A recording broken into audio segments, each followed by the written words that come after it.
Assalamualaikum warahmatullahi wabarakatuh. Innal hamdalillah wassalatu wassalamu ala Rasulillah wa ala alihi wa sahbihi wa man tabi'ahum bi ihsan ila yaumil qiyamah. Ikhwan dan akhwat yang semoga Allah rahmati, Bapak dan Ibu yang semoga Allah berkahi. Alhamdulillah kita bersyukur kepada Allah atas segala kenikmatan yang Allah telah berikan kepada kita selaku hambanya. Karena tidak ada kebaikan yang kita peroleh dalam kehidupan, walaupun hanya 1 inci kebaikan. Sesungguhnya 1 inci kebaikan itu hanyalah datang dari Allah yang menyempurnakan kenikmatannya dalam kehidupan kita. Allah zat yang maha baik dan maha sempurna, sempurna di dalam nama dan sifatnya, yang telah memberikan begitu banyak dalam kehidupan kita kebaikan. Tidak ada keberuntungan yang paling besar kecuali adalah keberuntungan kita ketika kita menjadi makhluk yang lemah, rapuh, penuh dengan khilaf dan penuh dengan catatan dosa, tetapi kita bersandar kepada kesempurnaan Allah yang sempurna di dalam nama dan sifatnya. Inilah yang menjadikan kita bersyukur kepadanya setiap waktunya dan setiap saatnya.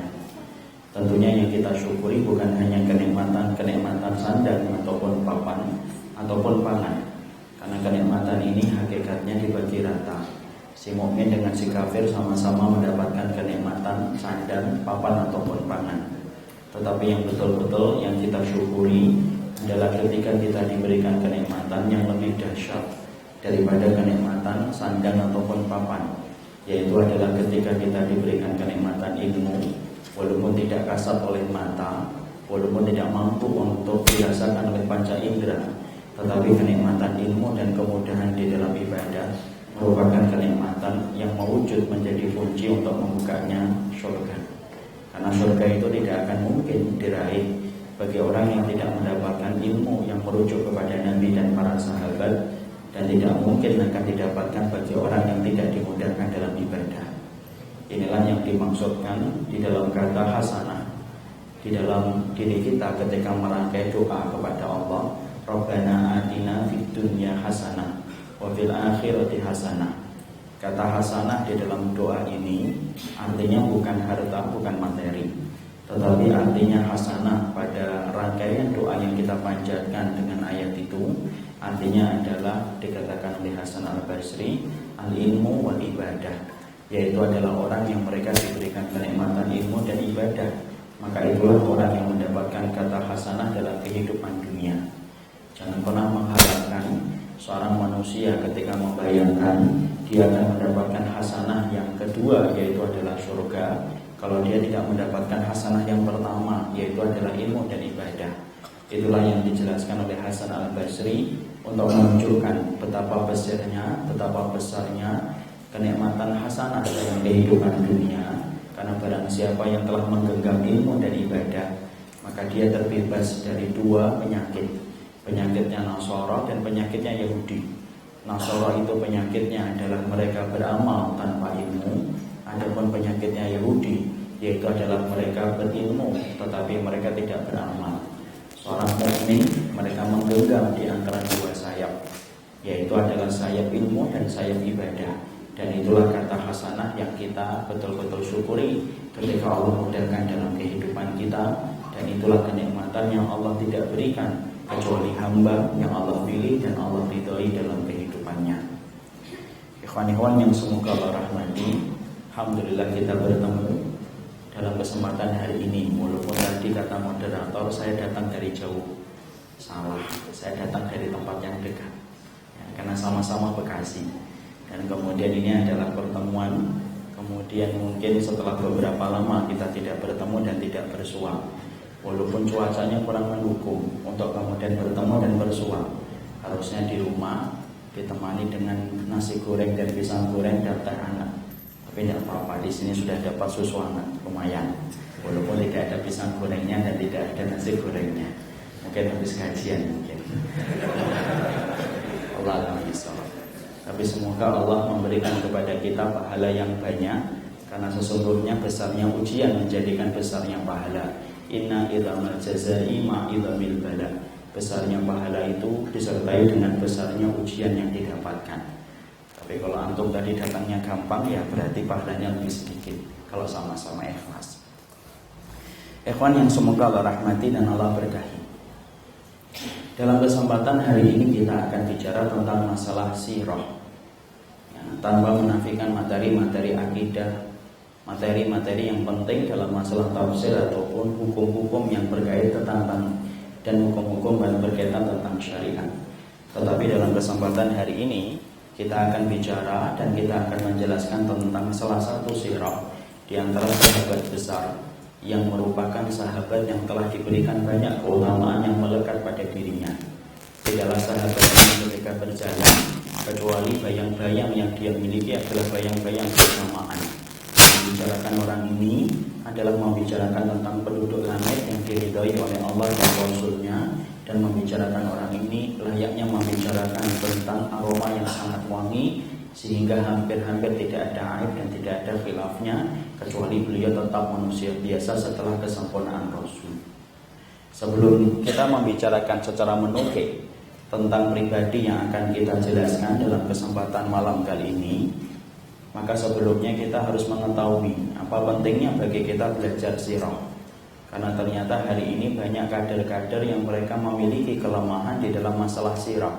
Tidak terkecuali diri anak yang juga memiliki kelemahan di mana pengetahuan dan pemahaman kita di dalam sirah tidaklah sempurna sebagaimana para ahli ilmi terdahulu sering memperhatikan masalah sirah, karena mereka menempatkan sirah itu bagian yang penting di dalam syariatnya.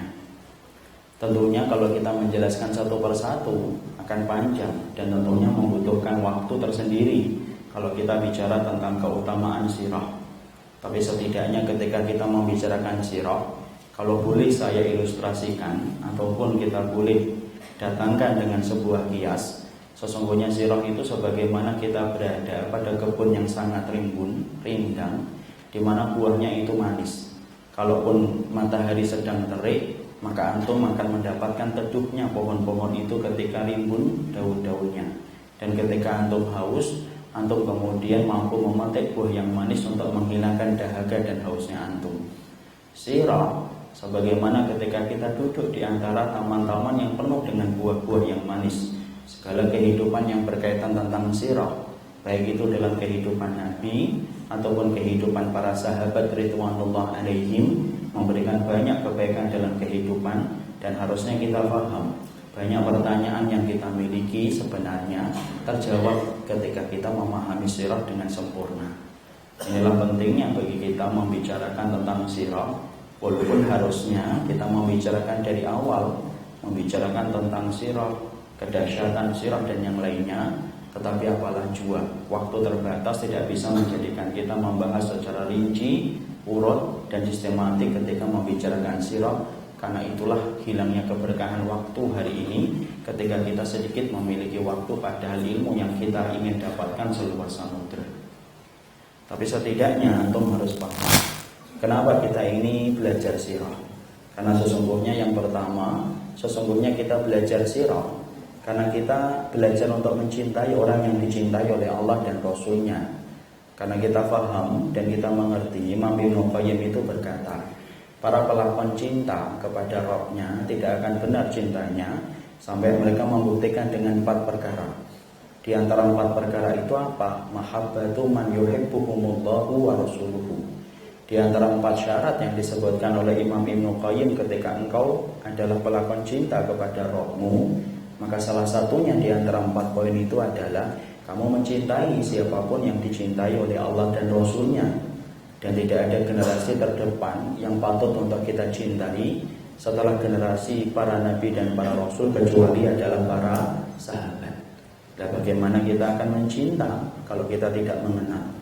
Bahkan ironisnya kita kadang-kadang sudah lama ikut taklim pun kalau disuruh untuk menyebutkan berapa atau sebutkan 10 atau 15 sahabat, kadang-kadang lidah kita keluh, pikiran kita menjadi keluh pula karena tidak mampu menyebutkan 10 nama sahabat saja.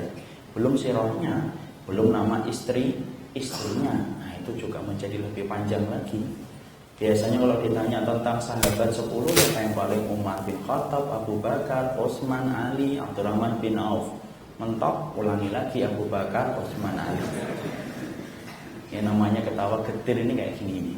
Padahal kemudian kita mengetahui bahwasanya jumlah sahabat Kalau kita merujuk kepada apa yang disampaikan oleh Syekh Utsaimin di dalam kitabnya Al-Ibda fi Kamaliddin wa Khatarul Ibtida, beliau menjelaskan ketika turunnya surat Al-Maidah di mana Allah menyempurnakan agama ini dan syariat ini kepada baginda Rasul, maka sesungguhnya yang menyaksikan hajatul wada'nya Nabi adalah 100 sampai 120 ribu para sahabat. Itu menunjukkan saat itu jumlahnya para sahabat semacam itu, dan sesungguhnya kita ini harus paham kenapa? Karena kita diwajibkan untuk cinta kepada mereka, karena mereka adalah generasi yang dicintai oleh Allah dan Rasulnya. Kemudian kita juga harus belajar. Kenapa kita belajar sirah? Karena sesungguhnya dengan belajar sirah ini akan membangkitkan hati kita yang mati dan gersang. Kalbu apabila terasa gersang, hati apabila mati, salah satu terapi untuk membangkitkan hati dan kalbu supaya hidup kembali adalah dengan membaca sirah para sahabat. Bagaimana ujian mereka, bagaimana kesulitan-kesulitan hidup mereka, menjadikan kita kalau mendapatkan kesempitan hidup bersabar, karena ujian kita tidak akan pernah sebanding dengan ujian para sahabat. Kalau mendapatkan kelapangan, maka kita kemudian menjadi sungkan. Kenapa? Karena kita bukan orang yang dicintai oleh Allah, tetapi diberikan kemudahan. Padahal para sahabat, mereka dicintai oleh Allah, padahal mereka disulitkan oleh Allah. Lapangnya antum tidak menjadikan sombong, sabarnya antum ketika sulitnya antum tidak menjadikan putus asa. Kalau kita belajar kepada para sahabat, para tabi'in dan para tabi'ut tabi'in. Makanya Bishr bin Muhammad sampai berkata, "Fakam minal mauta tahyal qulub binadhri ilaihim, fakam minal ahya ta'amal absar binadhri ilaihim." Sampai-sampai salah satu ulama salaf itu berkata, berapa banyak orang yang telah meninggal dunia dari kalangan sahabat, dari kalangan tabi'in, dari kalangan tabi'ut tabi'in dan orang-orang salih yang mereka telah mendapatkan kesalihan dalam kehidupan mereka yang singkat, maka walaupun mereka mati berkalang tanah di dalam kubur, membuka lembaran hidup mereka, mempelajari kisah kehidupan mereka, itu menghidupkan hati yang mati. Kenapa? Karena sesungguhnya kehidupan mereka, kesalihan mereka itu menembus dunia, menembus dua alam, alam barzah dan alam dunia, mampu menghidupkan hati yang mati. Berapa banyak di antara kita sering mendapatkan ujian ketika tersapa dengan musibah, membaca kisahnya para sahabat menenangkan hati kita kembali, memberikan kepada kita kekuatan dan motivasi tanpa disadari. Kisah nyata itu malaikat yang diutus oleh Allah untuk merubah hati kita menuju apa yang Allah ridhoi. Itulah kisah nyata.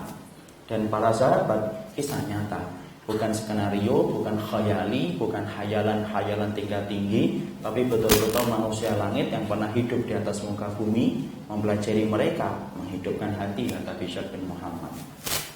Makanya senang kalau membaca sirah itu. Sebaliknya kata beliau, fakam minal ahya ta'mal absar binadri ilaihim. Sebaliknya, berapa banyak orang yang masih hidup, orang yang masih hidup, tapi karena lembaran hidupnya penuh dengan kemaksiatan, orang-orang yang memuja syahwat, memuja dosa, para artis yang belum bertaubat, yang semoga Allah memberikan taubat sama mereka. Kalau kita melihat mereka, lama-lama hati kita mati, walaupun mereka hidup. Kenapa orang yang hidup mematikan hati? Karena yang mereka perlihatkan itu kemaksiatan.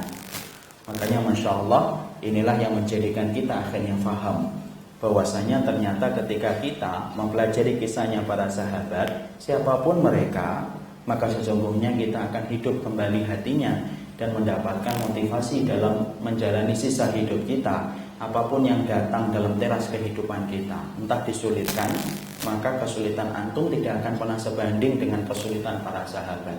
Kalau antum mendapatkan kelapangan apapun, sungkan. Kenapa? Karena generasi yang pertama saja yang dicintai oleh Allah, mereka tidak dilapangkan sebagaimana Allah melapangkan harta untuk kita, supaya kita tidak terlalu jumawa dengan apa yang kita peroleh.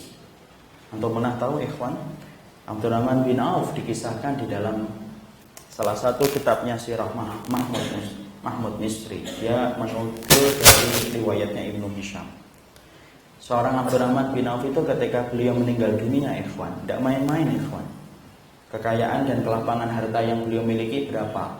Setiap satu istrinya itu 70.000 dinar. Sebagian mengatakan 100.000 dinar. 100.000 dinar itu satu istrinya. Padahal istrinya berapa? 4. Berarti kali berapa? 400.000 dinar, 4,25 gram. Masya Allah. Itu 1/8-nya kan? Karena 4 istri itu baru 1/8 harta yang belum anak-anaknya. Tapi antum tahu apa kira-kira yang sering membuat Abdurrahman bin Auf itu menangis?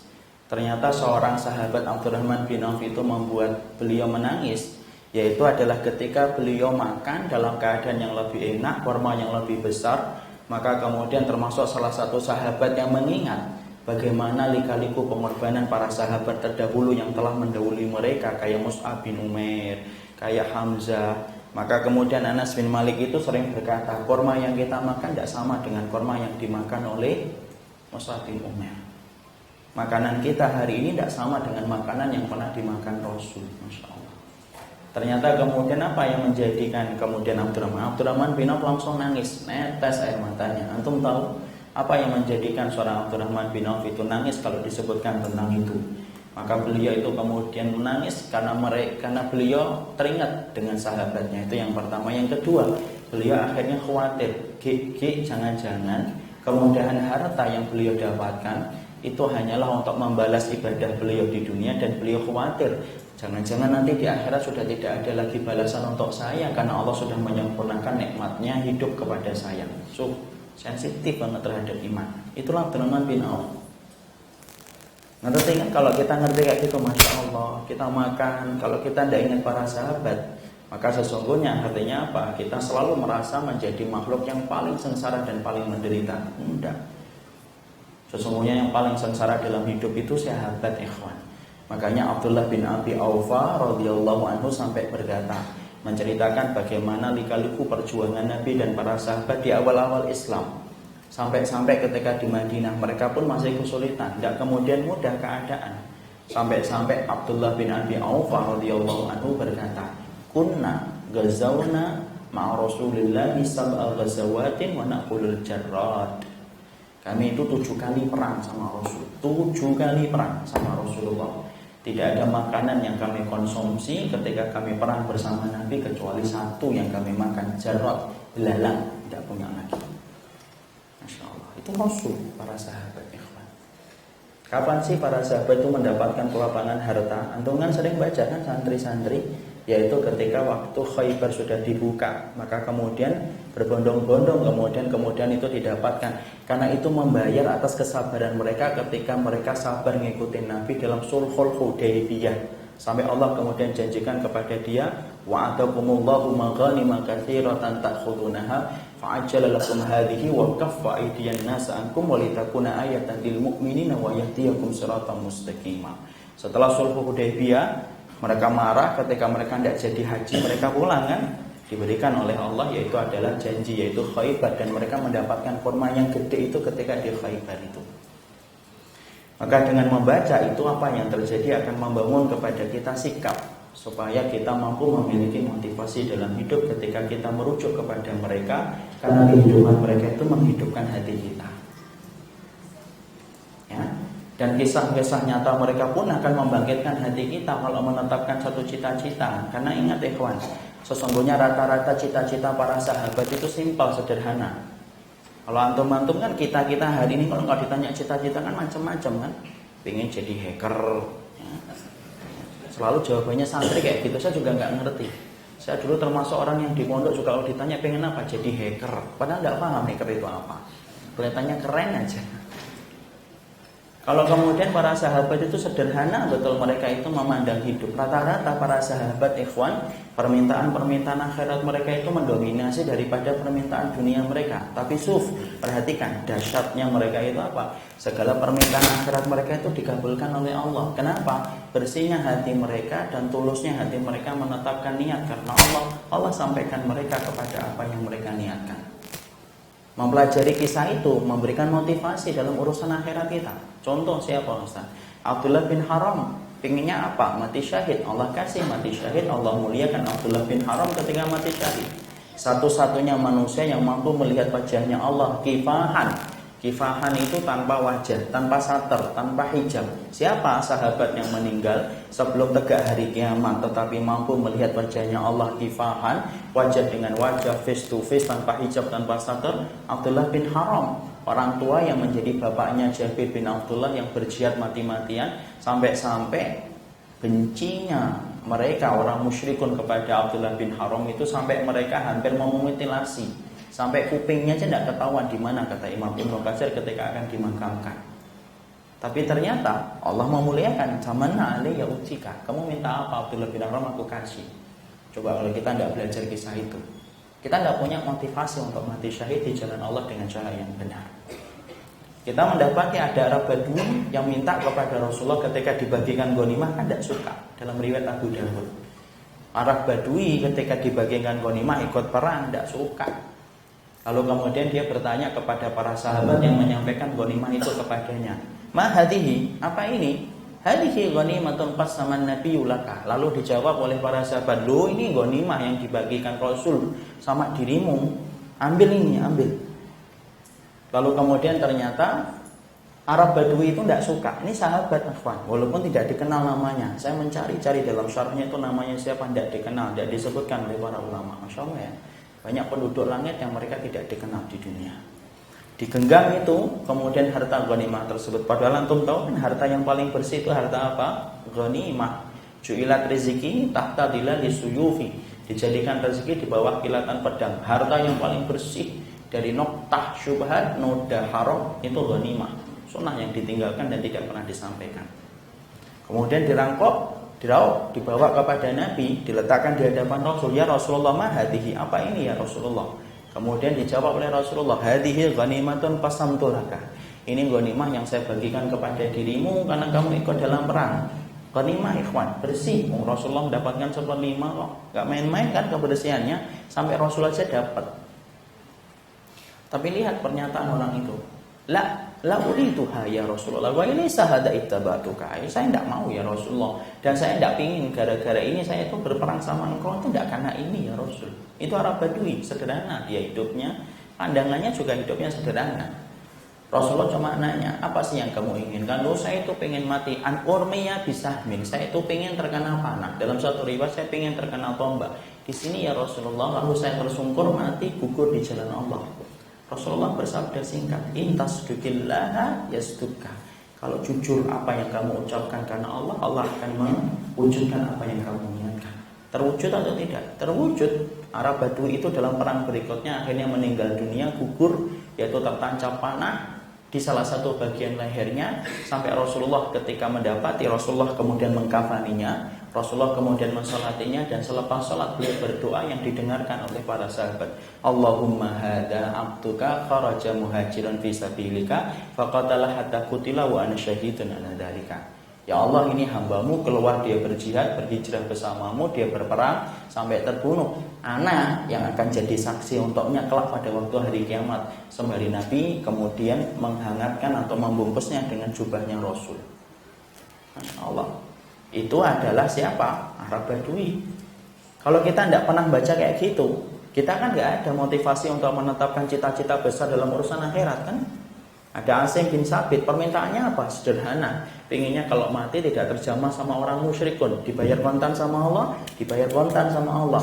Asim bin Sabit ketika terbunuh tidak ada satupun orang musyrikun yang mampu menjamah tubuhnya ketika diserang tawon.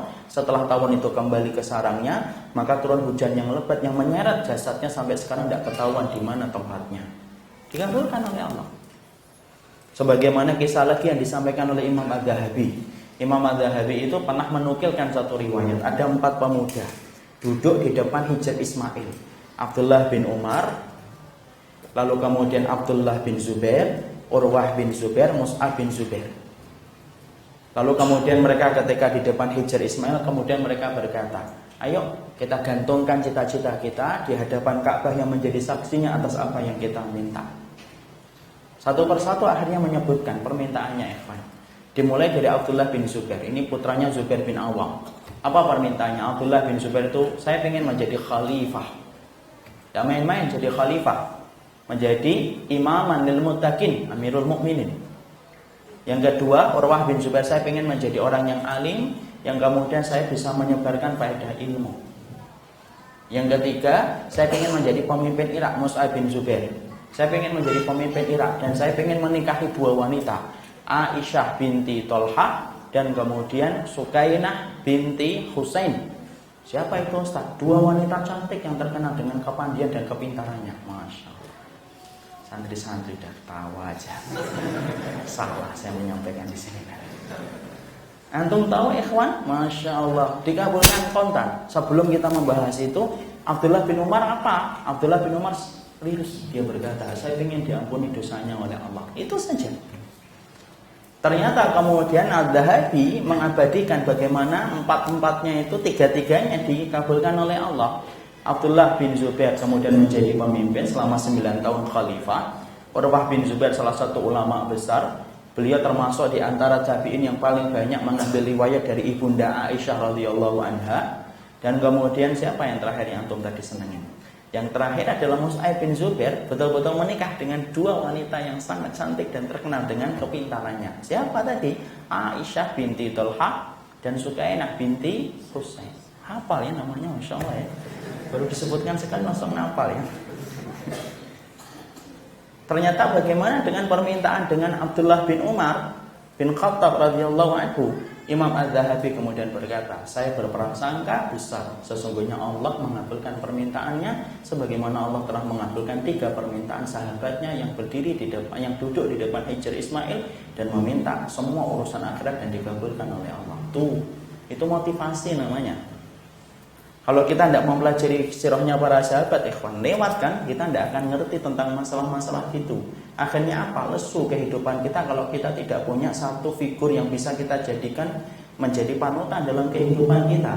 Makanya ambillah contoh dari orang yang mati yang telah diberikan tazkiyah dan rekomendasi oleh Allah, karena sesungguhnya mengambil yang hidup itu belum tentu selamat. Nah, sekali lagi, ambillah dari orang yang mati yang telah diridhoi dan direkomendasi oleh Allah. Jangan mengambil yang hidup, karena yang hidup itu belum tentu selamat ketika menjadi figur. Makanya ketika kita bicara tentang masalah ini, akhirnya kita paham, Masya Allah, dahsyatnya ketika kita bicara tentang sirahnya para sahabat ridwanullah alaihim. Jadi disinilah kita kemudian, saya ingin menyampaikan ini ringkas dulu aja. Kenapa kita membutuhkan untuk membicarakan tentang sirah? Karena pentingnya tentang masalah ini untuk kita bahas. Makanya Masya Allah, karena saya berdiri, saya duduk di hadapan para santri, karena ingin antum adalah seorang santri yang paham tentang sirah, paham mengerti tentang seluk kehidupan para sahabat. Karena sesungguhnya dalam kehidupan mereka ada banyak jawaban yang nanti kita dapatkan dalam hidup ketika kita paham tentang kehidupan para salafus salih. Cukuplah muqaddimah ini, saya tutup dengan apa yang disampaikan oleh Imam Malik, lan tasluha hadhil ummah illa bima saluha awwaluha. Tidak akan benar, tidak akan pernah tidak pernah menapak dalam kejayaan umat ini sampai mereka itu meretas jalan sebagaimana yang diretas oleh jalan orang yang pertama atau generasi pertama dari kalangan para sahabat. Barulah kita ini akan menapak dalam kejayaan kalau kemudian kita ini mengikuti mereka. Jadi inilah dahsyatnya belajar tentang sirah, dan ini penting menjadi pelajaran dan wajib untuk kita ketahui dan kita pahami. Oleh karenanya, hari ini kita akan belajar, walaupun tidak belajar sirah, tetapi kita belajar tentang kehidupan salah satu di antara para sahabat, yaitu adalah kehidupan Sa'ad bin Abi Waqqas. Di mana kehidupan Sa'ad bin Abi Waqqas adalah kehidupan yang penuh dengan keutamaan yang tadi saya katakan. Tidaklah beliau berjalan kecuali selalu dibayang-bayangi dengan keutamaan yang melekat pada dirinya Sa'ad bin Abi Waqqas. Orang yang layak untuk dijadikan rujukan, orang yang layak kehidupannya untuk dibedah supaya kita mampu menghidupkan hati dan menetapkan tujuan sebagaimana tujuan orang yang akan kita bahas kehidupannya. Ya. Kenapa langsung lompat Sa'ad bin Abi Waqqas? Sebenarnya saya ingin urut dari awal, dari Abu Bakar dan yang lainnya. Saya hanya memberikan stimulus dulu, perangsang bahwasanya enak kalau kita belajar sirah itu akan memberikan banyak kebaikan dalam hidup kita. Kita ambilkan Sa'ad bin Abi Waqqas. Kita tidak membicarakan secara detailnya, tapi kita kemudian bicara tentang mutiara-mutiara iman ketika kita bersama dengan Sa'ad bin Abi Waqqas. Jadi kalau kita membicarakan sirah akan panjang betul. Tapi kita akan bicara mutiara-mutiara iman yang menjadi inti dalam kehidupan Sa'ad bin Abi Waqqas, supaya kita mengambil iktibar dan mengambil faedah layaknya kita sedang memetik buah yang manis di antara pohon yang rindang dan rimbun ketika kita mengambilnya. Maka poin yang pertama adalah yang kita dapatkan mutiara iman dari kehidupan Sa'ad bin Abi Waqqas itu apa? Yaitu adalah pujian yang menyapanya, yang menimpanya ketika beliau baru saja memasuki Islam. Di sini kita mendapati bahwasanya sahabat Sa'ad bin Abi Waqqas merupakan sahabat yang menjadi paman dari jalurnya ibu Rasulullah SAW. Sebelum kita membahas tentang Sa'ad bin Abi Waqqas, di sini kita harus paham, ikhwan. Masya Allah ya, Allah itu kalau membuka satu pintu bagi antum, Allah ketika nutup banyak pintu bagi antum, Allah selalu membuka pintu-pintu yang lainnya dalam kehidupan antum. Maksudnya apa sih, Ustaz? Ditutupnya pintu, dibuka pintu. Maksudnya begini, Rasulullah itu ketika berdakwah, ikhwan, maka beliau itu banyak mendapatkan hambatan-hambatan yang luar biasa di antara faktor internal keluarga beliau. Abu Jahal mengikutinya, lalu kemudian mengatakan keponakannya orang yang dungu dan orang yang pandai. Abu Lahab apalagi. Abu Lahab kemudian bersama dengan istrinya Ummu Jamil, satu padu bagaimana mereka betul-betul memusuhi Rasul. Kesulitan yang dirasakan oleh Nabi, ikhwan, itu kayak Allah sedang memberikan kesulitan. Tapi ketika Allah memberikan kesulitan bagi Nabi, ternyata Allah memberikan kemudahan bagi Nabi. Apa kemudahannya? Salah satunya beliau mendapatkan paman-pamannya yang lainnya pun ikut beriman dan betul-betul getol dalam imannya. Salah satunya Hamzah dan salah satunya Sa'ad bin Abi Waqqas. Kita belajar di sini apa? Kalau antum sedang ditutup oleh Allah satu pintu, jangan buru-buru suudzon sama Allah. Karena apa? Allah pasti akan membukakan pintu-pintu yang lainnya. Cuma Allah perintahkan kita satu, sabar nunggu pintu itu dibuka oleh Allah. Sebagaimana kemudian kita belajar dari kisahnya siapa? Ibrahim. Nabi Ibrahim itu Isya ya. Kelihatannya belum qadimah kita. Masya Allah. Adzan dulu, salat dulu, kita lanjutkan habis kita melaksanakan sholat Isya. Begitu biasanya? Biasanya gimana? Diakhirkan? Oke, insya Allah. Diakhirkan jam berapa? Jam 12? Sampai jam 8 saja. Sunahnya itu habis Isya jangan terlalu sering, terlalu panjang. Habis Isya sunahnya tidur, ketemu keluarga. Kita sampai jam 8 kurang. Nanti kemudian baru kita sholat Isya. Kita teruskan.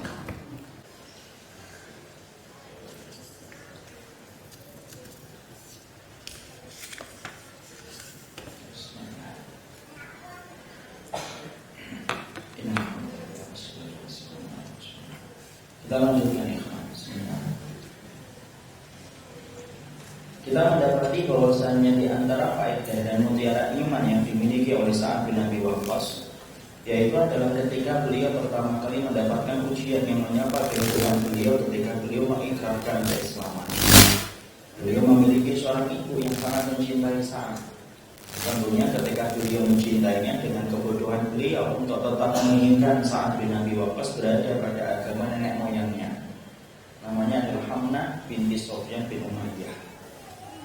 Hamnah binti Sofyan bin Umayyah ini bukan wanita biasa, akhir. Dia adalah wanita yang terkenal dengan kecerdasannya. Dan orang ini adalah orang yang cepat mengetahui tentang satu perkara. Makanya turun kepada pribadinya Sa'ad bin Abi Waqqas. Maka ketika kemudian Sa'ad bin Abi Waqqas pada usia 17 tahun dan termasuk di antara sahabat jajaran as-sabiqun al-awwalun, ketika Abu Bakar yang mendakwahkan itu dan Islam kepada Sa'ad bin Abi Waqqas, maka sesungguhnya di tangan pertama yang ditemui oleh beliau itu adalah ketika beliau mendapati ibunya itu betul-betul menentang kepada dakwah yang menentang kepada iman yang diikrarkan dan diimani oleh Sa'ad bin Abi Waqqas. Sampai-sampai di antara yang dilakukan oleh ibunya saat itu adalah ketika ibunya kemudian mengancam untuk tidak makan dan mengancam untuk tidak minum. Saya melihat dalam sirah para sahabat, di antara sahabat yang mendapatkan penentangan keras ketika masuk Islam dari ibunya itu dua. Pertama ibunya Sa'ad bin Abi Waqqas, yang kedua ibunya Mus'ab bin Umair. Tapi kalau ibunya Mus'ab bin Umair ini Masya Allah lebih keras penentangannya. Sampai-sampai kemudian Mus'ab bin Umair itu ditahan, dipukuli, sampai saudaranya Mus'ab bin Umair itu tidak tega melihat Mus'ab bin Umair. Padahal Mus'ab bin Umair sebelum dia masuk Islam, Masya Allah, orang yang diberikan oleh ibunya dengan berbagai macam fasilitas hidup, Makanya sampai Nabi itu pernah komentar tentang Mus'ab bin Umair itu apa? Ma ra'aitu rajulan ahsanul lamatan min Mus'ab bin Umair. Aku tidak pernah melihat orang yang paling rapi rambutnya kecuali Mus'ab bin Umair, insyaallah. Kalau orang hari ini adalah laki-laki yang mungkin kesalahan, yang mana kalau kemudian minggir sedikit rambutnya dilurusin lagi pelan-pelan. Itulah kemudian sahabat Mus'ab bin Umair. Beda dengan Sa'ad bin Abi Waqqas. Sa'ad bin Abi Waqqas itu ibunya kemudian menentangnya, tetapi tidak sampai ketika menentangnya itu tidak sampai kemudian memukulinya dan tidak sampai menyiksa-nya, tetapi betul-betul memberikan perlawanan ketika Sa'ad bin Abi Waqqas itu masuk Islam. Maka kemudian akhirnya apa? Dia mengancam untuk tidak makan, mogok makan. Makanya mogok makan itu termasuk di antara perbuatan orang-orang musyrikun. Itulah perbuatan musyrikun. Dia ngancam mogok makan, nggak mogok minum, supaya kemudian Sa'ad bin Abi Waqqas itu menggantikan kembali imannya. Maka perhatikan perkataan Sa'ad bin Abi Waqqas yang sampai dicatat oleh tinta sejarah dalam lembaran waktu. Ketika kemudian akhirnya Sa'ad bin Abi Waqqas itu berkata kepada ibunya untuk menunjukkan keteguhan hatinya ketika beriman kepada Rasulnya. Ummi law anna laki mi'atu nafsin kharajat nafsan ma kharajtu min dini. Maka kemudian dia berkata kepada ibunya, wahai ibuku, kalaupun kamu memiliki 100 nyawa, satu persatu di antara nyawa yang engkau miliki keluar satu persatu nyawa-nyawa itu, maka sesungguhnya tidak akan pernah mampu menjadikan aku keluar dari agama aku sedikit pun hanya untuk perkara itu. Tegas. Lalu kemudian beliau berkata, in syiti faquli, in syiti tasrobi, wa illa la ba'sabi. Jadi kemudian dia melanjutkan, kalau kemudian kamu mau makan, kalau kamu mau minum, kalau kamu tidak mau terserah apa yang ingin kamu lakukan. Maka kemudian ibunya marah, fahalafat ummuhu, maka kemudian ibunya bersumpah Allah tukallimahu, untuk kemudian tidak mengajak bicara kepada Sa'ad bin Abi Waqqas dan betul-betul mengancam tidak makan dan tidak minum, sampai Allah turunkan surat Al-Ankabut ayat yang ke-8 untuk menunjukkan bagaimana kemudian Allah menurunkan perintah supaya kemudian Sa'ad bin Abi Waqqas melembutkan sikapnya kepada ibunya yang saat itu memerintahkan untuk murtad kembali setelah dia merasakan iman. Jadi baru pertama masuk Islam, ikhwan, sudah turun ayat, masya Allah ya.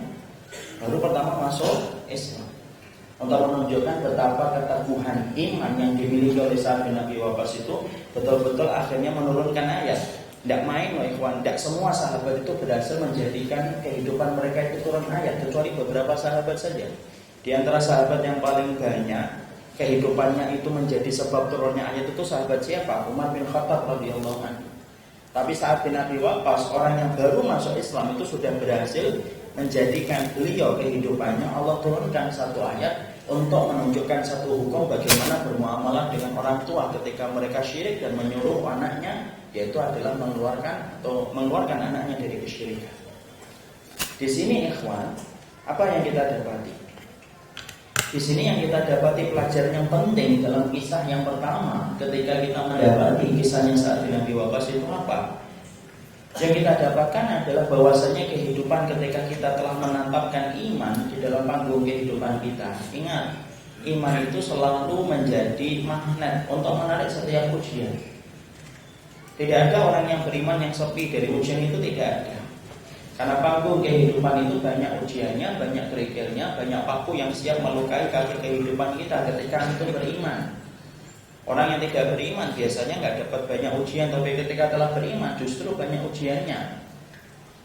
Sebagaimana inilah yang dirasakan oleh Sa'ad bin Abi Waqqas. Tetapi di situ kita mendapati ternyata ujian itu kadang-kadang adalah datang dari faktor keluarga. Musuh itu selalu ada.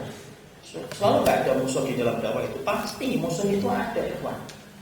Makanya Allah sampai berfirman di dalam surat Al-An'am, wa kadzalika ja'alna likulli nabiyyin aduwwan syayatinal insi wal jinni. Kami jadikan setiap para nabi itu adalah musuh dari kalangan jin dan kalangan manusia. Musuh itu pasti ada. Dulu ada orang yang tanya sama saya, Pak Ustaz, kenapa ya dalam iman kok pasti Allah selipkan musuh bagi para nabi dan orang yang mengikuti nabi? Lu kalau tidak ada musuh itu malah tidak nikmat imannya. Coba kalau antum main bola tidak punya musuh, nikmat nggak main bola? Tidak nikmat. Punya lapangan gede, main bola satu orang, masukin sampai 300 gol. Nggak nikmat, biasa. biasa aja. Ngebulin berapa? 300. Musuhnya berapa? Ya, dia melawan sama nafsu. Tidak nikmat jadinya. Tapi coba kalau kemudian antum bermain bola, kemudian melawan musuhnya berapa? 11, dan mereka siap untuk menjegal antum ketika antum main bola. Masya Allah, baru ngegulin 1 saja, Masya Allah, kayak orang gila responnya ketika kemudian ngegulin bola. Ada yang nutup bajunya, ada yang joget-joget. Kenapa? Nikmat bisa ngelain 11 orang. Itu hikmahnya Allah kemudian berikan musuh.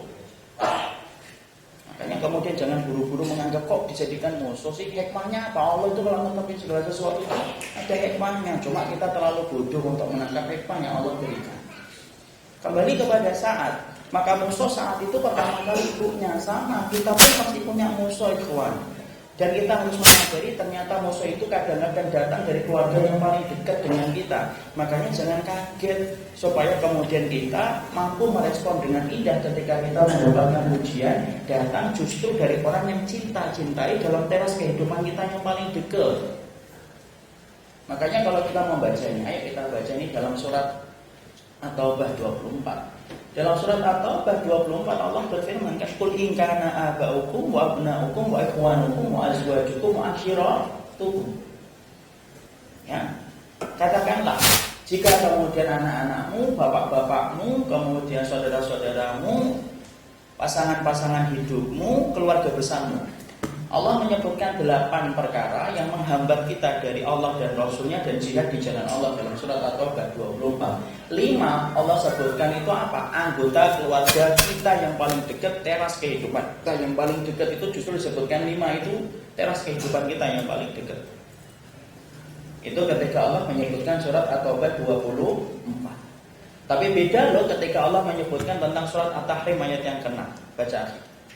Surat At-Tahrim yang ke-6 apa? Antum? Ya ayyuhalladzi. Ya, apa artinya akhir? Ya ayyuhalladzina amanu qu anfusakum wa ahlikum nara. Wahai orang yang beriman, jagalah diri antum dan keluarga antum dari api neraka. Perhatikan 2 ayat ini, ikhwan. Ada penjelasan yang sangat menarik, luar biasa. Ahlul ilmi berkata, ketika Allah terangkan kepada kita tentang perkara yang menghambat kita untuk beriman kepada Allah dan Rasulnya dan jihad di jalan Allah, Allah sebutkan anggota keluarga itu dalam bentuk mujmal, global, atau dalam bentuk tafsil, yaitu terperinci. Global atau terperinci? Tadi surat At-Taubah 24, bapakmu, anakmu, istrimu, keluarga besarmu, itu terperinci atau global? Terperinci.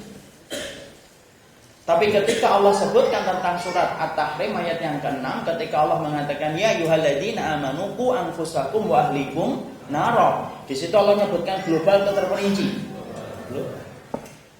Kenapa dalam surat At-Taubah 24 Allah terangkan terperinci padahal Allah bisa saja mengatakan qul in kana ahlikum.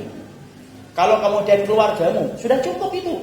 Tapi Allah tidak menyebutkan secara global, Allah perinci. Jika anak-anakmu, bapak-bapakmu, kemudian keturunanmu, kemudian istri-istrimu, keluarga besarmu, itu kemudian memalingkan kamu dari Allah dan Rasulnya dan jihad. Kenapa Allah sebutkan terperinci pada ayat yang ke-24 surat At-Taubah?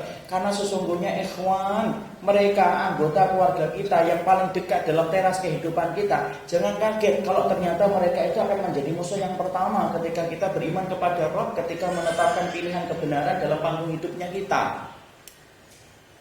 Kenapa? Makanya Allah sebutkan terperinci kan? Antum perhatikan kisah-kisah kehidupan para sahabat dan orang-orang solih. Rata-rata mereka itu menghadapi ujian iman. Musuh mereka itu datang dari yang pertama siapa? Justru dari keluarga inti mereka dan keluarga intim mereka. Kita lihat Nabi Ibrahim siapa? Azar putranya. Azar bapaknya. Nabi Nuh putranya dan kemudian istrinya. Masya Allah. Kemudian Lut istrinya. Masya Allah. Kemudian Asia suaminya. Lalu kemudian Rasul, paman-pamannya ikhwan. Coba kita bayangkan betapa beratnya Masya Allah ketika kita berdakwah tetapi menghadapi ujian yang terberat itu malah datang dari keluarga. Kenapa? Justru keluarga itu harusnya memberikan motivasi dan dukungan kita ketika menampak dalam panggung kebenaran yang sudah sulit dan sudah susah. Tapi apalah daya, Allah kirimkan musuh itu kadang-kadang datang dari jalur yang paling dekat. Coba antum bisa bayangkan itu beratnya Nabi Ibrahim kayak apa, ikhwan? Berdakwah dia, antum tahu kan berdakwahnya Nabi Ibrahim saat itu belum tidak mendapatkan pengikut loh, ikhwan. Dan bisa jadi kira-kira omongan kaumnya itu apa? Kira-kira omongan kaumnya itu akan berkata, Ibrahim, kamu itu dakwahin kami. Loh, kami beli patung itu dari bapakmu kok. Coba ikhwan, apa enggak perih gitu dengar kali itu? Padahal kemudian siapa yang membuat patung Azar? Azar itu termasuk penasihatnya Namrud, ikhwan. Antum tahu dalam kisah yang disampaikan oleh Imam Ibnu Katsir, cerita sedikit. Ketika peristiwa akhirnya Nabi Ibrahim itu akhirnya betul-betul memuncak kemarahan mereka kepada Ibrahim, maka dibakar, dikumpulkan itu kayu-kayu bakaran. Antum baca dalam Al-Bidayah wa Nihayah. Imam Ibnu Katsir secara apik menceritakan tentang itu, bagaimana kemudian ketika orang-orang itu ngumpulin kayu bakar ketika akan membakar Nabi Ibrahim. Itu tingginya setinggi rumah. Sampai-sampai dikisahkan dalam sebuah ilustrasi Imam Ibnu Katsir, sampai kalaupun ada burung yang lewatin asap yang sedang membakar Nabi Ibrahim itu langsung gosong. Saking pekatnya asap itu. Dan banyaknya suara mayoritas saat itu yang membenci Nabi Ibrahim itu tidak main-main. Seluruh penduduk. Sampai Imam Ibnu Katsir mengambil satu riwayat yang beliau hasankan, yaitu adalah ada orang tua tinggalnya di pinggir hutan, buta, sakit-sakitan. Ketika mendengar bahwasanya Ibrahim itu mau dibakar, antum tahu kira-kira omongannya? Sedih nampak di wajahnya. Sampai dikatakan kepadanya, "Lu yang membuatmu sedih itu apa, Nek?" "Lu iya, gara-gara saya buta sakit-sakitan, saya tidak bisa ngumpulin kayu untuk membakar Ibrahim." Tuh kan, baru dikomentari di grup sedih, nah, ada apa-apanya itu? Ya, orang kemudian satu fitnah dikatakan macam-macam. Biasa. Ini nenek tua. Coba kalau Nabi Ibrahim dengar, sedih atau tidak sedih? Dia akan berkata, "Salah apa, Nek?" Kan gitu. Tapi begitulah yang dihadapi oleh Nabi Ibrahim. Sama kemudian dengan Nabi Nuh. Nabi Nuh menghadapi ujian yang sangat luar biasa. Antum bisa bayangkan kira-kira apa yang dikatakan dan dikomentari oleh kemudian ini kaumnya. 1650 tahun hidupnya Nabi Nuh, kata Imam Al-Tabari. Dan kemudian beliau berdakwahnya yaitu adalah berapa? 950 tahun ya. Masya Allah. Kira-kira komentar kaumnya itu apa? Halah Nuh, istrimu aja berantakan kok. Anakku berantakan. Kira-kira kalau Nabi Nuh pulang ke rumah dipijitin nggak sama istrinya? Capek ya bang? Enggak. Tapi di situ kita mengatakan, ikhwan, masya Allah, ternyata kemudian musuh dakwah itu ketika kita membaca kisahnya Sa'ad bin Abi Waqqas sama dengan kisahnya Nabi Ibrahim. Apa persamaannya antara kisahnya Nabi Ibrahim dengan Sa'ad bin Abi Waqqas? Sama-sama Allah kirimkan musuh, dan musuh itu ternyata datang dari teras kehidupan yang paling dekat. Kalau Ibrahim itu bapaknya, maka kemudian Sa'ad bin Abi Waqqas itu ibunya, ikhwan. Makanya masya Allah, mendakwai keluarga itu merupakan perkara yang penting dan pokok. Dan di situ kita melihat apa? Di situ kita melihat bagaimana Sa'ad bin Abi Waqqas menampakkan betul ketegaran imannya, walaupun harus dengan mengorbankan kasih sayang ibunya yang berkurang setelah dia mengikrarkan Islam itu. Hamnah binti Sofyan bin Umayyah. Hilang rasa sayangnya sama Sa'ad bin Abi Waqqas ketika Sa'ad bin Abi Waqqas itu betul-betul telah bersyahadat dan tidak mau rujuk kepada agama nenek moyang. Makanya ini yang kemudian menjadikan seseorang memahami betapa pentingnya untuk menempatkan keluarga itu dalam posisi ketika kita harus menyampaikan, harus kemudian menjelaskan, meluruskan, karena sesungguhnya bisa jadi mereka menjadi musuh yang Allah kirimkan dalam kehidupan kita. Ini mutiara pertama yang kemudian kita dapatkan dari Sa'ad bin Abi Waqqas. Mutiara iman yang kedua yang kita dapatkan dari seorang sahabat Sa'ad bin Abi Waqqas itu apa? Mutiara iman dari sahabat bin Abi Waqqas yang kedua itu apa? Orang yang kemudian dikatakan oleh Nabi, Allahumma stud ramyatahu wajib da'watahu. Ya Allah, maka benarkanlah arahan panah yang kemudian ditancapkan oleh kemudian Sa'ad bin Abi Waqqas, lalu kemudian kabulkanlah doanya. Sahabat yang melemparkan panah pertama kali di dalam Islam siapa? Sa'ad bin Abi Waqqas. Dan ini termasuk olahraga sunnah yang harus kita perhatikan. Memanah, berenang dan berkuda. Masya Allah ya. Dari olahraga saja sudah mencerminkan karakter agama kita itu kayak apa. Ya, jadi orang yang hari ini ngomong macam-macam tentang Islam, sunnah begini dan begitu, lah nggak usah jauh-jauh deh. Kamu kalau saya tanya olahraga sunnah itu apa sih? Renang, berkuda dan memanah itu sudah gambarin apa itu karakter agama kita? Itu menggambarkan bahwasanya Islam itu tegak dengan dua Kitabul Hadi dan Saifun Nasir, ilmu yang memberikan petunjuk dan kekuatan yang memberikan perlindungan. Orang yang punya ilmu tidak punya kekuatan bagaikan macan di dalam kandang yang tidak akan memberikan efek takut. Coba kalau antum ke mana itu? Ragunan. Mengaum-ngaum, antum santai aja, WhatsApp-an aja. Kenapa? Antum tahu macannya di dalam. Udah, coba antum dengarnya di hutan. Karena yakin, kencing-kencing antum mendengar. Tapi orang yang kemudian punya ilmu, orang yang punya kekuatan, tidak punya ilmu, jadinya apa? Preman, gampang membunuh, gampang mengkafirkan, gampang kemudian melakukan pengrusakan. Islam di tengah-tengah. Itu tentang masalah dunia, tentang masalah tanah. Karena kita tidak bicara itu. Kita kembali. Yang kedua yang kita dapatkan dari pelajaran kisahnya dari Sa'ad bin Abi Waqqas itu apa? Orang yang paling terkenal bagaimana doanya yang sangat mustajab itu adalah Sa'ad bin Abi Waqqas. Sa'ad bin Abi Waqqas. Makanya kemudian sampai-sampai Abu Hurairah menyampaikan satu riwayat bagaimana kemudian doanya Sa'ad bin Abi Waqqas itu betul-betul sangat mustajab. Maka kemudian sampai beliau memberikan testimoni, ma ra'aitu ashabin Nabi. Saya tidak pernah melihat sahabat-sahabatnya Nabi yang paling mustajab ketika berdoa kecuali yang paling mustajab itu adalah Sa'ad bin Abi Waqqas. Saking mustajabnya doa. Saking mustajabnya doanya Sa'ad bin Abi Waqqas. Ya. Kita akan bedah menjadi dua. Sebelum kita bedah, saya akan sampaikan contoh-contoh kasus bagaimana dahsyatnya kekuatan Sa'ad bin Abi Waqqas di dalam berdoa. Tidak main-main, ikhwan. Orang yang dikatakan sebagai pemilik doa yang sangat mustajab, Sa'ad bin Abi Waqqas radhiyallahu anhu, padahal dia panglima besar. Sebelum kita bicara tentang kepahlawanan beliau dalam kondisi. Jadi ternyata sampai-sampai beliau itu kalau mendoakan belum kering, dia mendoakan itu belum kering, maka sesungguhnya kemudian doanya itu sudah mustajab. Itu Sa'ad bin Abi Waqqas. Makanya kemudian dalam satu ketika beliau ini kan akhirnya menjadi gubernur kan di Kufah. Kemudian orang itu mengeluhkan kemudian di Kufah itu kenapa ada fitnah yang menimpa kepada Sa'ad bin Abi Waqqas. Itu fitnah. Sa'ad bin Abi Waqqas difitnah, apalagi kita hari ini kan wajar difitnah itu. Lumayan menggugurkan dosa. Jadi Sa'ad bin Abi Waqqas itu difitnah ketika di Kufah. Salah satu orang yang paling lantang ketika memfitnah Sa'ad bin Abi Waqqas sebagai orang yang tidak becus ngurusin sholat, tidak becus ketika membagikan ghanimah, tidak adil ketika membagikan. Itu siapa namanya? Yaitu Usamah bin Qatadah. Usamah bin Qatadah. Itu kemudian dia memfitnah kemudian sahabat Sa'ad bin Abi Waqqas. Maka perhatikan ikhwan, apa yang kemudian dikatakan oleh kemudian Sa'ad bin Abi Waqqas ketika beliau difitnah. Pemilik doa yang mustajab ini kemudian meminta keadilan kepada Rabb yang dia sembah dengan kemunian ibadah. Maka Sa'ad bin Abi Waqqas itu berkata, ya Allah, kalau orang yang memfitnah saya gara-gara riya dan sum'ah, maka Masya Allah timpakanlah kepadanya 3 perkara ya Allah. 1, panjangkan umurnya. 2, miskinkan terus. 3, kasih fitnah sebelum dia mati. Dikabulkan oleh Allah atau tidak? Dikabulkan oleh Allah. Cash, kontak. Usamah bin Qatadah ini kemudian umurnya panjang Ivan sampai 100 tahun lebih. Sahabat Anas bin Malik. Miskin terus, tidak pernah cukup.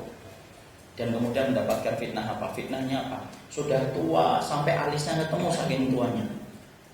Itu kemudian kesukaannya menggoda gadis-gadis di depan pasar. Ketika ditanya, kamu sudah tua, kenapa melakukan itu? Dia berkata ini karena doanya Sa'ad bin Abi Waqqas. Mustajab. Makanya kemudian terkenal beliau pernah mendapati ada orang yang menghujat Ali bin Abi Thalib karena sahabat saat ini adalah sahabat yang sangat menjaga kehormatan para sahabat lainnya. Sa'ad bin Abi Waqqas. Maka ketika ada orang yang kemudian memfitnah Ali bin Abi Thalib, maka dia berkata, diam, aku tahu Ali. Diam. Maka kemudian sahabat itu atau orang tersebut, bukan sahabat, orang itu kemudian terus menghujat Ali. Kemudian Sa'ad bin Abi Waqqas itu baru ngangkat tangan, langsung itu kemudian orang itu terlempar, jatuh, terbentur dengan batu, mati seketika.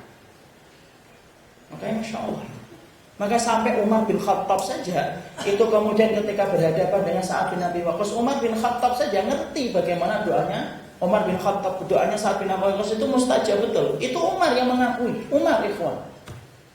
Makanya Masya Allah sampai sahabat ketika Umar bin Khattab itu satu waktu beliau itu mendapati ada budak tersingkap auratnya sampai hampir terbuka seluruh auratnya. Kenapa? Tersapu dengan angin.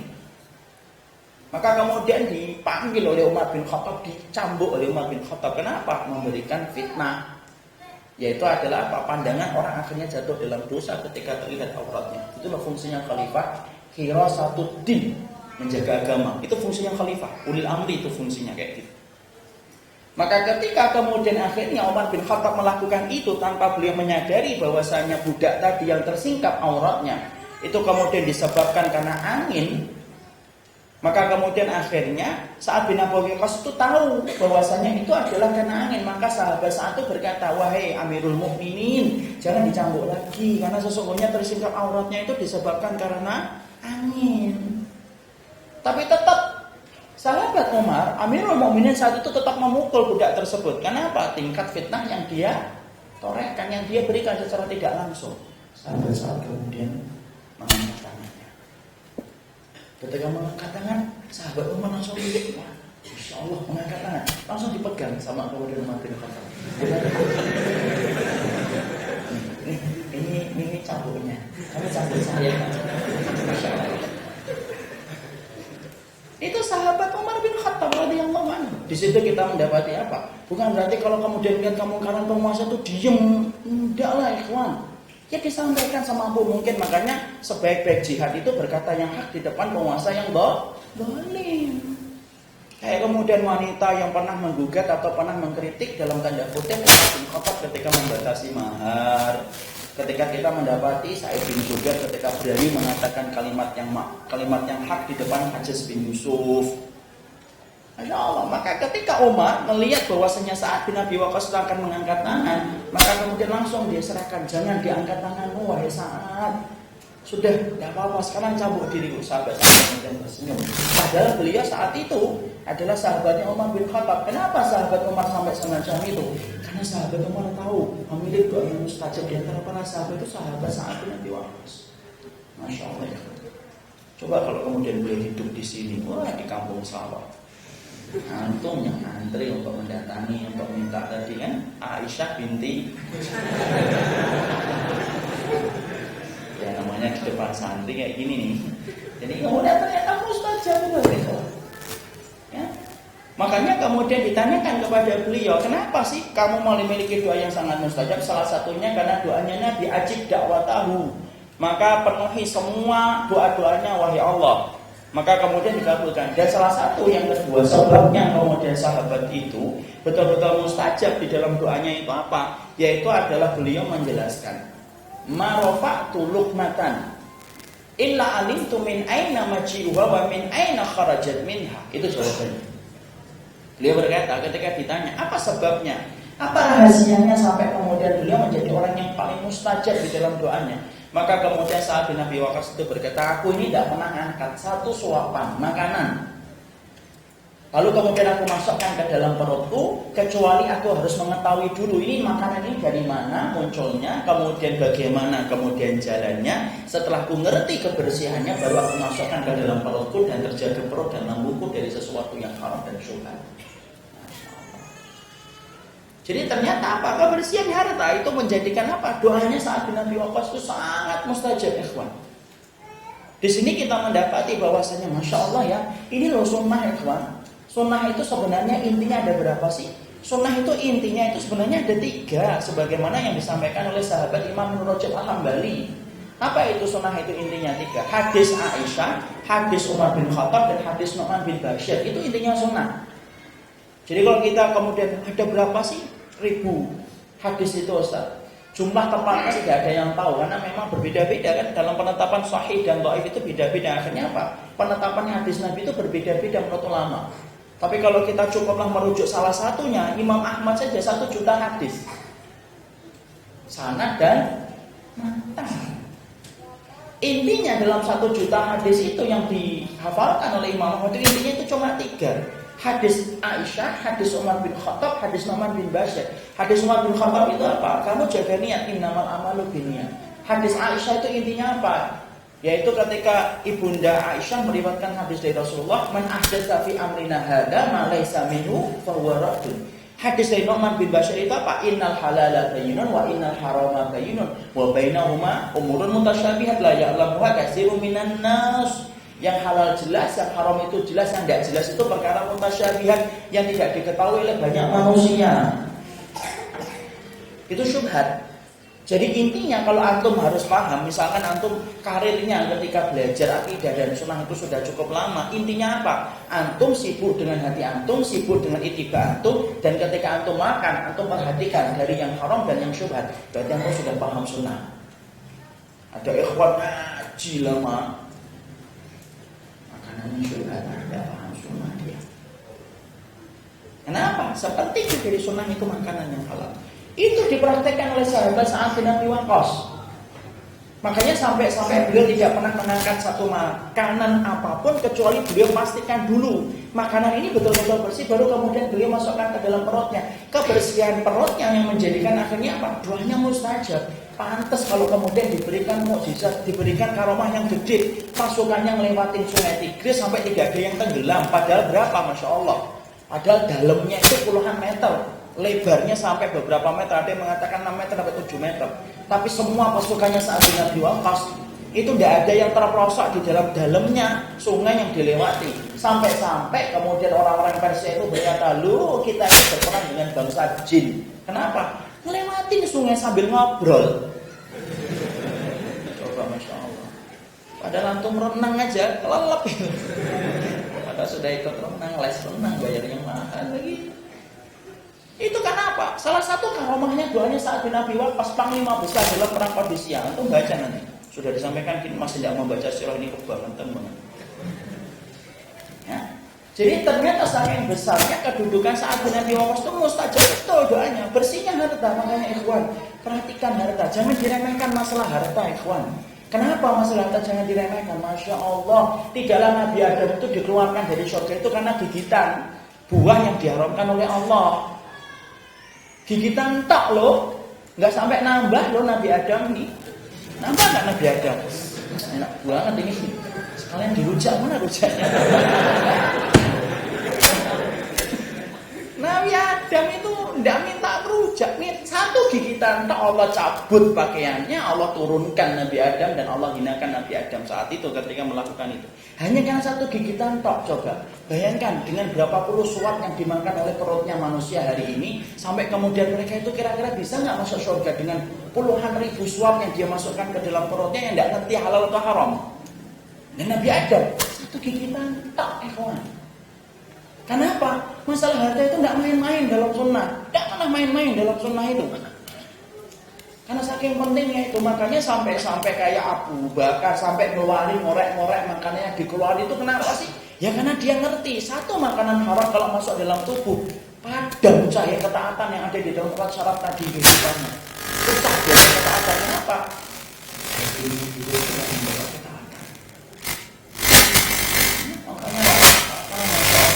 Kenapa ya sekarang nyari anak SMA yang solid susah ya Ustaz ya? Mungkin salah satu makanan kok. Coba kalau antum di depan SMA, ada nggak yang solid keluar SMA? Masya Allah ya Ustaz bin Umar, ada bicara gitu. Bicaranya tentangnya berbagai macam permainan, ngomongin perempuan, yang bicarain tentang ini dan itu, susah nyari orang solid. Kenapa ya sekarang kok sampai semacam itu? Karena kotornya harta itu menjadikan kotornya anak-anak kita susah untuk ngomong harta. Makanya Masya Allah perhatikan makanan. Dan ingat loh ikhwan, saya ingatkan pada diri anda sendiri, harta kita kan sudah dijamin oleh Allah. Kalau sudah dijamin oleh Allah, tinggal berusaha sekedarnya saja. Selebihnya serahkan sama Allah. Rezeki kita sudah dijamin oleh Allah kok. Nggak perlu ini bagi antum-antum nih, santri-santri ini. Nggak perlu antum kemudian memikirkan bagaimana nasib masa depan saya. Allah sudah atur ikhwan. Antum tidak pernah diperintahkan oleh Allah untuk memikirkan kehidupan dunia antum. Kadang-kadang santri kan merasa rendah diri. Apalagi kalau ditanya mahasiswa ya, iya mahasiswa. Santri ya? Enggak. Kayaknya kalau jemput santri itu nggak mau banget gitu loh, masya Allah. Padahal masya Allah kita khawatirkan apa sih akhi? Sampai kemudian kita tidak yakin dunia itu ya Allah. Berarti antum gagal untuk memahami proses antum ketika dulu menjadi janin dan menjadi bayi. Belajar itu kemudian dari para ulama ahlul ilmi ketika mereka itu menceritakan tentang proses rezekinya janin. Janin ikhwan, dari mana kemudian dapat rezeki? Dari jalur siklus ibunya ditutup oleh Allah. Selama 9 bulan ibunya tidak siklus bulanan. Dijadikan untuk apa? Rezeki bagi antum ketika di rahim ibu antum kan? Antum sedot itu kemudian ketika antum di rahimnya. Ada gak janin yang memikirkan dunia? Tidak ada. Tenang aja di 9 bulan. Ada gak janin yang di USG sama Bu Bidan? Ini kelihatannya anaknya sedang sedih memikirkan hari ini apa. Tidak ada. Masya Allah. Itu kemudian janin ketika dalam perutnya ibunya baru lahir 1 tahun, 2 tahun, 3 tahun sampai 5 tahun kata para ulama. Tetap loh dia tenang saja hidupnya. Supaya kita belajar kalau kemudian hari ini musim PHK di mana-mana, proyek sepi, tidak usah khawatir. Allah yang sudah jamin. Kita tinggal berusaha saja. Coba bayi, kata para ulama, bayi itu ketika awal-awal dia baru berjalan, ketika baru lahir, rezekinya tadi yang ditutup oleh Allah, dilancarkan lagi oleh Allah. Ibunya kemudian siklus, ibunya kemudian nifas. Nifas kan? Di mana kemudian rezekinya? Ditarik oleh Allah dari bawah, ditarik ke dada ibunya. Setiap kemudian ibunya, setiap anaknya nangis, pertama ketika dia lahir nangis sebentar, sarihan yasrah. Kenapa? Li istingkari makanihil jadid, karena dia mengingkari tempatnya yang baru. Baru nangis makanya bayi itu. Tapi setelah digendong, didekatkan kepada dada ibunya, tenang atau tidak bayi? Tenang. Dia tidak pernah iri sama yang lainnya. Sudah tenang dia mendapatkan dari ibunya. Baru jalan 1 tahun, 2 tahun, tenang dia. Tidak pernah memikirkan dunia. Seneng-seneng aja. Ya kan? Bapaknya punya utang 400 juta, tidak peduli dia. Ketemu martabak ya minta martabak.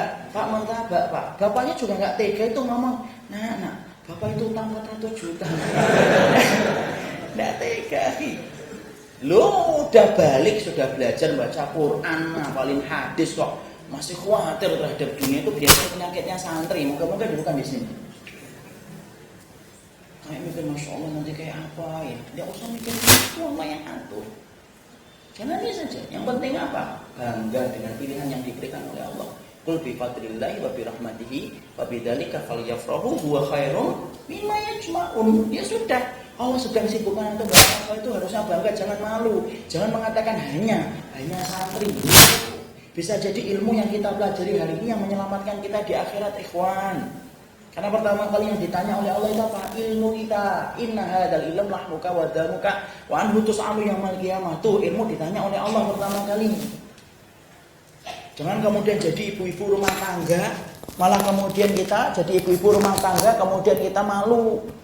Kalau ditanya ibu kesibukannya apa? Ibu rumah tangga. Apa? Ibu rumah tangga. Apa itu? Katakan, saya ibu rumah tangga. Allah muliakan kok. Di rumah itu Allah muliakan. Tidak usah keluar-keluar, di rumah saja. Demo-demo tidak usah, perempuan itu di rumah. Jadilah kemudian orang yang betul-betul menjadi mujahidah ya di dalam rumah. Yang namanya perempuan tidak usah keluar di jalan. Fitrahnya tidak di jalan. Oh Allahu Akbar, namanya perempuan, alah perempuan. Gitu. Yang di jalan itu siapa? Biarkan orang-orang laki-laki yang kuat, yang tadi kemudian mereka memberikan pengingkaran. Wanita, fitrahnya di rumah. Bicara apa ya tadi kok sampai sini? Saya kok rumah. Apa tadi yang kedua? Ayo. Oh, kebersihan makanan. Jadi di situ kita mendapati, masya Allah, bersihkan makanan kita. Kayak sahabat Sa'ad bin Abi Waqqas. Tidak usah kemudian ragu, tidak usah kemudian khawatir, udah dijamin oleh Allah dan itulah yang Allah jamin untuk diri kita. Ya, saya tekankan ini kenapa hari ini banyak produk-produk bapak dan calon-calon bapak yang dipikirkan dunia, padahal Allah sudah menjaminnya, tetapi kemudian dia pikirkan itu sampai kemudian melupakan kewajiban akhiratnya. Nah, ini yang menjadi ironis. Udah gitu nyenggol yang haram, nyenggol yang syubhat. Loh yang kita genggam tidak akan pernah sepadan dengan pengorbanan kita kelak ketika Allah benamkan kita, ketika kita gara-gara membela dunia lalu kemudian menggadaikan kebenaran. Makanya sampai-sampai ketika orang dibolak-balik di dalam neraka itu Allah berkata bukan wa yauma yu'radul ladzina kafaru 'alan nari hadhabtum thayyibatikum fi hayatikumud dunya wastamta'tum biha falyawma tujzauna adzabal huni bima kuntum tastakbiruna fil ardi wa bima kuntum tafsukun. Tuh kan, sampai orang kalau gara-gara bela dunia dibolak-balik dalam neraka. Dibolak-balik dalam neraka pun masih Allah sentil itu. Mana dunia yang dulu kalian tuh bangga-banggakan itu mana? Tuh. Makanya Masya Allah sudah dijamin oleh Allah. Yang belum dijamin oleh Allah itu apa? Satu, kehidupan akhirat kita. Makanya belajar di saat itu apa? Saat pemilik doa yang mustajab. Kenapa sangat mustajab? Masya Allah, mustajabnya Sa'ad bin Abi Waqqas itu karena kebersihan untuk menjaga harta. Sangat bersih dia menjaga hartanya. Dan itu kemudian menjadikan kita harus paham. Tidak perlu antum sampai kemudian mengelabui sistem, antum membuat hilah muslihat yang betul-betul tidak syar'i dijadikan kelihatannya syar'i. Tidak usah gitu. Kalau memang di situ ada syubhat tinggalkan. Sudah bismillah. Allah pasti ganti. Kalau tidak Allah ganti dengan harta, Allah pasti ganti dengan ketenangan. Allah ganti dengan keturunan-keturunan kita yang salih. Jangan pernah membayangkan keturunan kita salih kalau kita rusak bagaimana cara kita mencari harta. Antum, anak-anak ini yang kelak menjadi bapak, bersihkan lambung antum, bersihkan menurut antum. Kenapa? Air yang solih ketemu dengan janin yang taat, dahsyat anaknya. Kayak kemudian siapa? Abdullah bin Mubarak. Mubarak bapaknya orang yang menjaga perutnya dan lambungnya. Ketemu dengan seorang istri, dengan seorang wanita. Wanitanya siapa? Wanitanya adalah putri seorang qadhi besar yang sangat salihah. Ketika Mubarak mantan budak yang solih, akhirnya ketemu dengan rahim yang taat, lahirlah anak yang luar biasa yang bernama Abdullah bin Mubarak.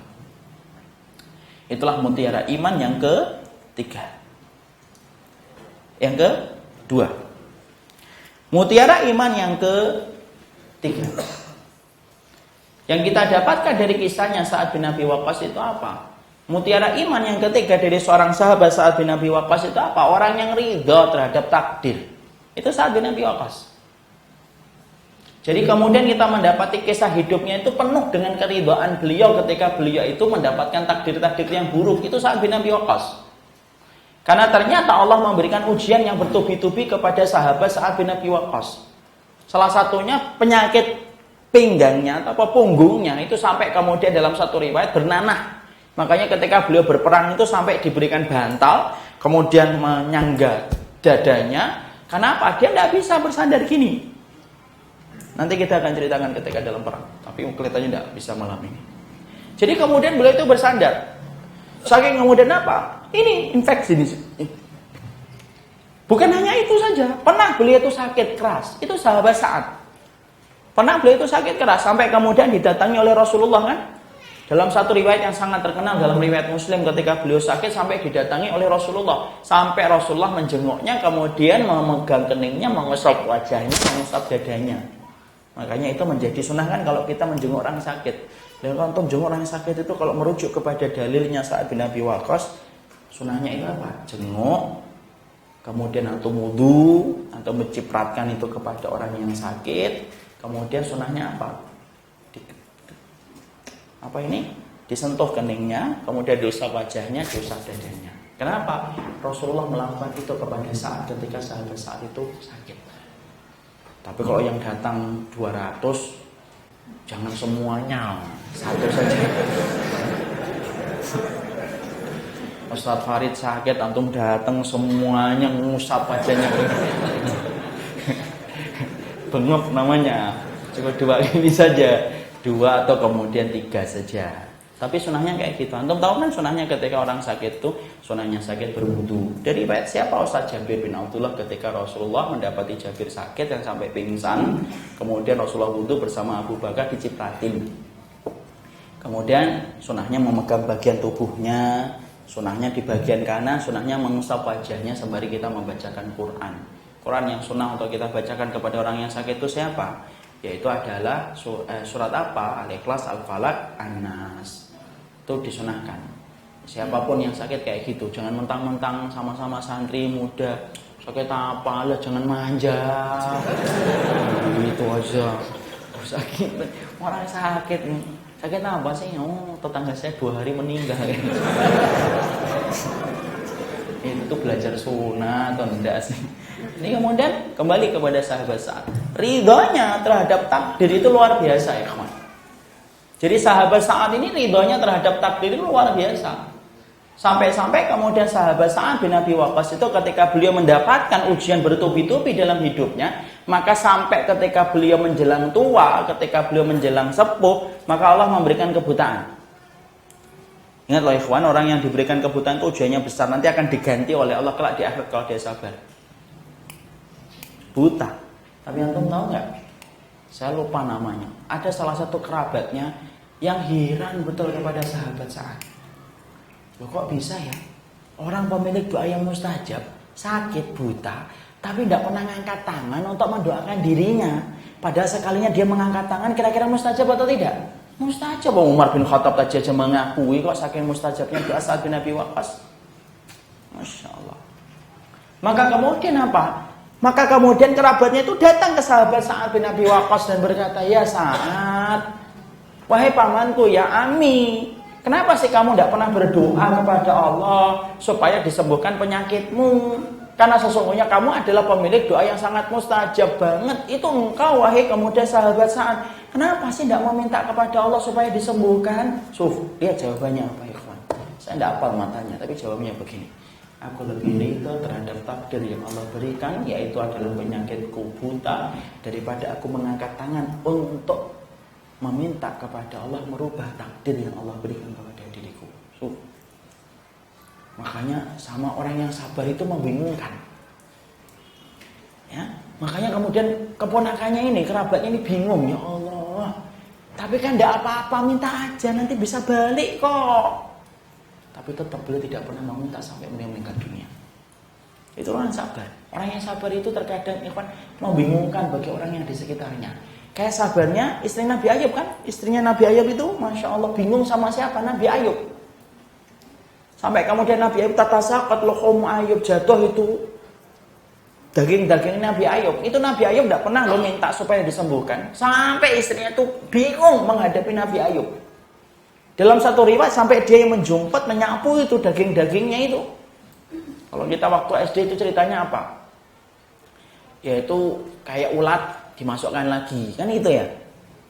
Dari guru agama, berarti guru agama kita sama berarti ya. Padahal tidak ada itu.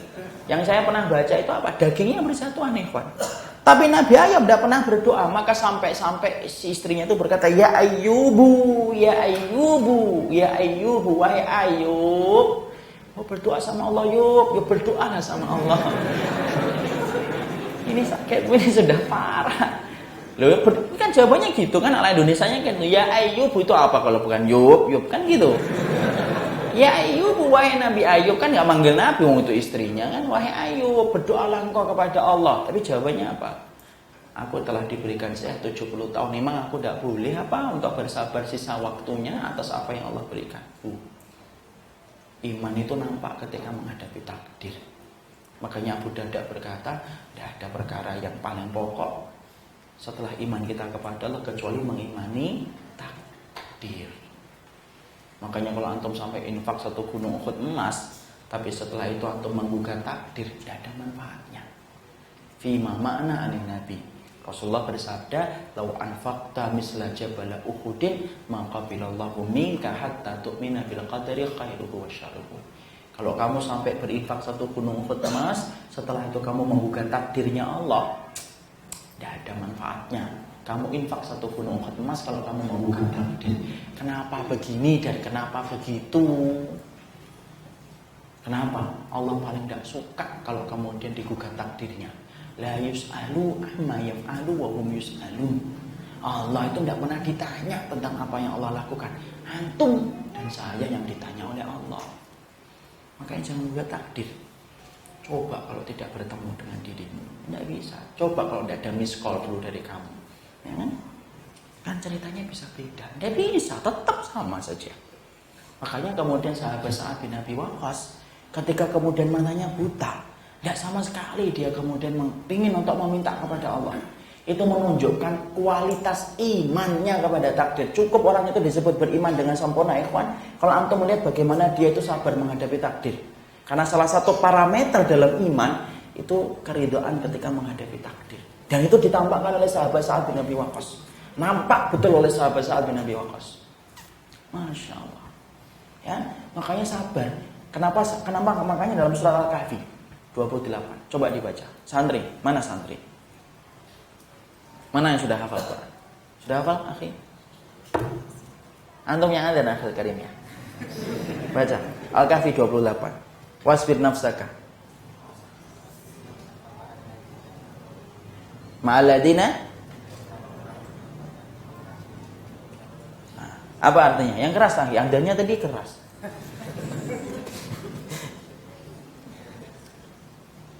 Artinya apa? Wasbir nafsaka ma'aladina yad'una rabbahum. Apa artinya? Bersabarlah kalian terhadap orang yang menyeru kepada Allah di waktu pagi dan di waktu petang. Antum kira-kira ngeliat nggak? Kenapa sih kita diperintahkan sabar sama orang yang menyeru kepada Allah? Biasanya kan sabar sama orang yang dolim, sabar sama orang yang memfitnah antum, ya atau tidak?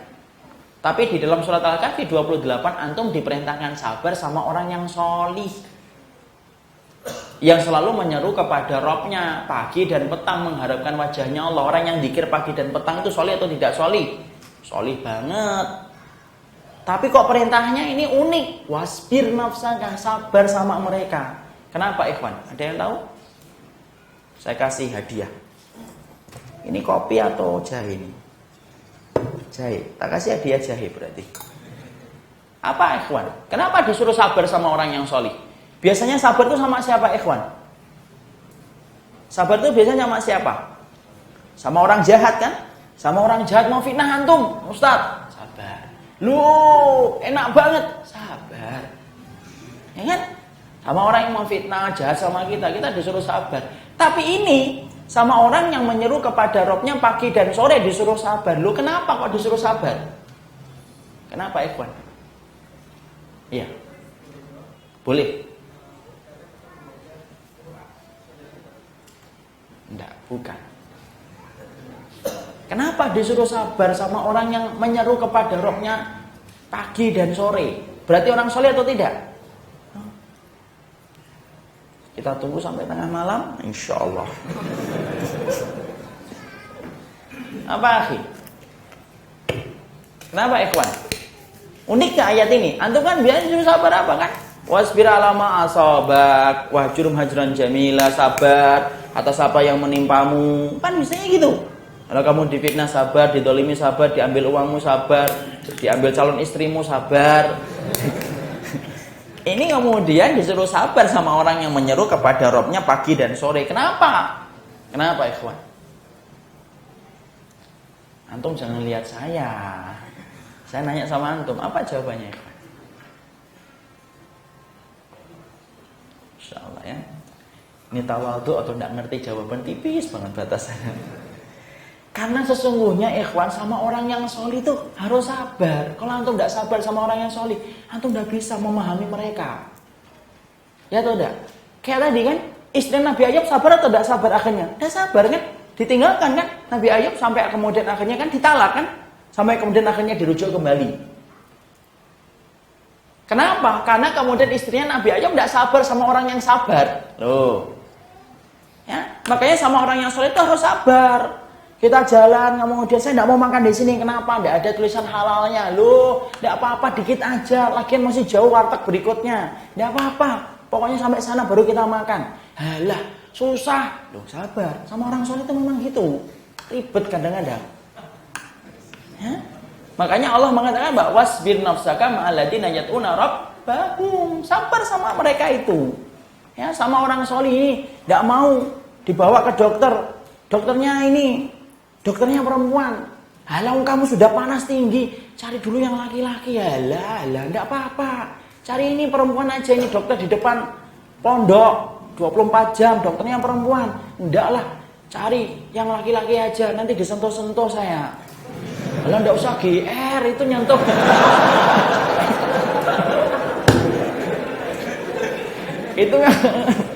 Itu memang gitu. Enggak, pokoknya saya maunya dokter laki-laki. Akhirnya antum jadi sahabatnya. Ya Allah, sudah sakit, permintaannya macam-macam lagi. Loh, kalau antum tidak sabar kan gitu. Makanya antum apa? Suruh sabar sama orang solih itu. Ya, makanya kemudian tadi disuruh sabar kan? Suruh sabar sebagaimana ridhonya Sa'ad bin Abi Waqqas terhadap penyakit yang beliau dapatkan, maka beliau betul-betul sabar, ridho terhadap takdir Allah. Ya, makanya menjadikan apapun takdir yang kita dapatkan, maka ridhoi takdir itu. Itu yang keberapa? 3. Apa yang keempat? Sudah jam 8 ya, Pak. Yang kelima, yang keenam, yang ketujuh, yang ke-8 dan berikutnya kapan-kapan kita bahas. Berarti harus sabar. Sama Ustaz itu harus sabar. Barakallahu fikum, ini jam 8 sudah cukup lama kita mengkaji, sudah dari 2 jam ikhwan.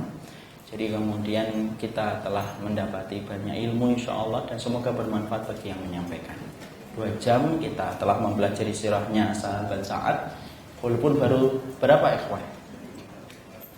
1, ketegaran beliau ketika menghadapi ujian. Yang kedua, doa yang sangat mustajab. Yang ketiga, kesabaran beliau menerima takdir. Apa yang keempat, yang kelima? Nah, itulah yang kita bahas dalam pertemuan kita berikutnya. Barakallahu fikum, ini yang dapat kita sampaikan.